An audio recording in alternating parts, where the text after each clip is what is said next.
আপনাদের স্বাগত। আজকের বিষয়টা হচ্ছে অঙ্ক। আমরা তো ছোটবেলায় অঙ্ক করেছিলাম।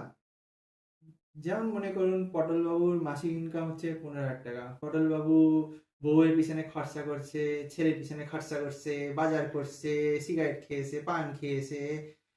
তারপর পটলবাবুর মাসিক সঞ্চয় কত?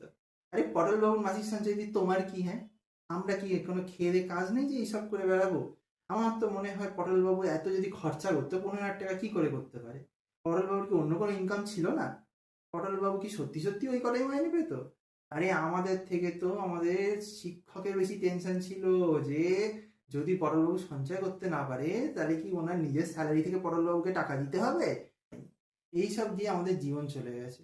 পটলবাবু করছে পটলবাবুর ব্যাপার, তাতে আমরা কি করব? হ্যাঁ, আমাদের কি টাকা পাবো? এইসব ফালতু দিয়ে কি কোনো কাজ হয়? তো আপনারা ভাবুন, এইসব উল্টোপাল্টা জিনিস আমরা যা ছোটবেলায় শিখেছি তা আমাদের বাস্তব জীবনে কতটা কাজে লাগে। যদি না লাগে প্লিজ লাইক অ্যান্ড সাবস্ক্রাইব করবেন।